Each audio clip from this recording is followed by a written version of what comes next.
주시기 바랍니다. 질의해 주시기 바랍니다. 네, 우리 김용원 위원님은 단상에 서 계시면 될 것 같습니다. 저는 사실 오늘 국회 사무처에 대해서 야심찬 질의를 준비해 왔는데 아침부터 국가인권위원회 김용원 상임위원께서 발언하시는 걸 보니까 정말 우리 인권위가 망가지고 있구나 하는 경각심과 심각한 문제의식을 느끼게 돼서 일단 몇 가지 궁금한 게 생겼는데요. 인권위원 11명이 국회가 4명, 대통령이 4명, 대법원장 3명이 지명하게 되는데 김용원 상임위원은 윤석열 대통령께서 지명하신 인권위원이세요. 그렇죠? 네, 그렇습니다. 네. 그래서 본인이 말하고 행동하는 모든 것들이 사실은 지명권자인 윤석열 대통령의 판단력에 대한 평가 자료가 되는 것이기 때문에 그런 점을 주지하시면서 행동하고 발언하시는 게 좋겠다는 생각이 일단 먼저 듭니다. 아까 노종면 의원께서 질문하시는 거에 대해서 과거에 김성길 해수부 장관에게 일본도라는 칼은 보냈지만 할복자살하라는 편지는 안 썼다 이렇게 답변하셨죠?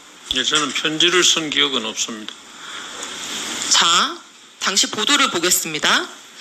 독도 해역은 우리의 주권이 미치는 영해인데도 김 장관은 한일 공동관리 수역에 포함시켜 매국노 이완용에 버금가는 매국행위를 저질렀을 뿐만 아니라 수만 명을 실직에 이르게 했다.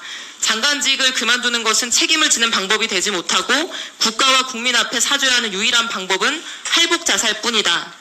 어렵사리 구한 할복자살용 일본도를 선물하니 헛되게 하지 말라고 덧붙였다. 이런 기사가 당시에 굉장히 여러 건이 보도됐는데 이게 사실 아닙니까? 저는 지금 25년 정도 지난 것 같은데요.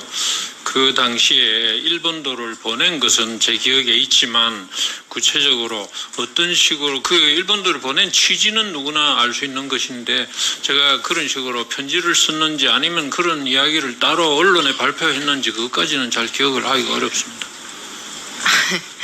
그러니까 이런 편지까지 보냈다고 많은 언론에서 보도를 했는데 당시에 지금 위원님께서 이 부분에 대해서 사실이 아니다라고 발표하거나 정정보도를 청구해서 인용되거나 한 사례는 발견되지 않습니다. 그런 사실관계는. 그래서 기억이 안 난다고 하는 거는 좀 납득되지 않는 말씀이고요. 이렇게 이 국회에 와서 거짓말 하시면 안 된다 이 말씀을 드립니다. 예.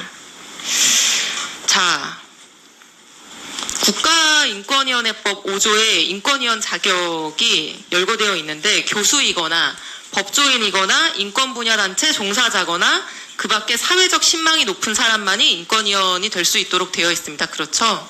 네. 네, 그리고 아까 답변하시기로는 그 중에서 10년 이상 판사검사 변호사직에 있었던 그러니까 법조인에 해당돼서 지명이 되셨던 겁니다. 그렇죠? 꼭 그것이 거기에 해당되어서 지명이 되었다고 하기는 좀 어려울 것 같습니다. 인권 분야에서 10년 이상 일하신 분은 아니고요. 교수직에 10년 이상 있었던 분도 아니기 때문에요. 지금 법 규정상으로는 거기에 해당되는 것밖에 생각하기가 어려운 것 같은데요. 2호도 있고 3호도 있고 4호도 있습니다. 그럼 사회적 신망이 높으신 분인가요? 시민단체가 추천하셨습니까? 저는 사회적 신망에 있어서 남에게 뒤진다고 생각하지 않습니다. 그렇습니까? 사회적 신망이 높은 사람으로서 시민사회단체로부터 추천을 받은 사람이 인권위원회 자격이 있는데 어떤 시민단체로부터 언제 추천을 받으셨습니까? 거기서 말하는 추천이 종이장에 한 추천이라고 생각하지 않습니다. 네, 알겠습니다. 국가인권위원회법은 이제 정치인이 상임위원 되지는 인권위원 되지는 못하게 하고 있습니다. 당연히 공정하고 또 정치적인 편향성을 가지면 안 되기 때문일 텐데요.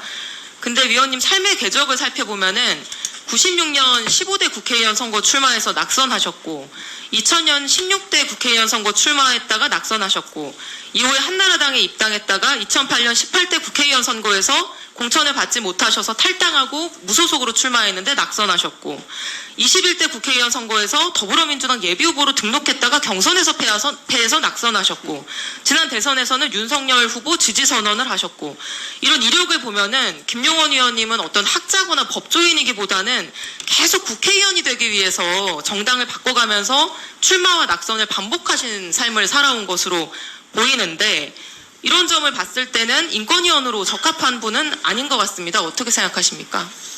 인권위원회는 정당의 당적을 가질 수 없도록 되어 있습니다. 이렇게 항상 선거와 정당을 쫓아다닌 분이 인권위원 하는 게 인권위원회법 취지에 부합합니까?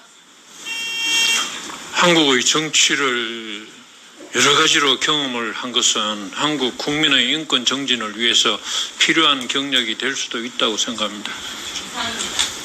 네, 이소영 의원님.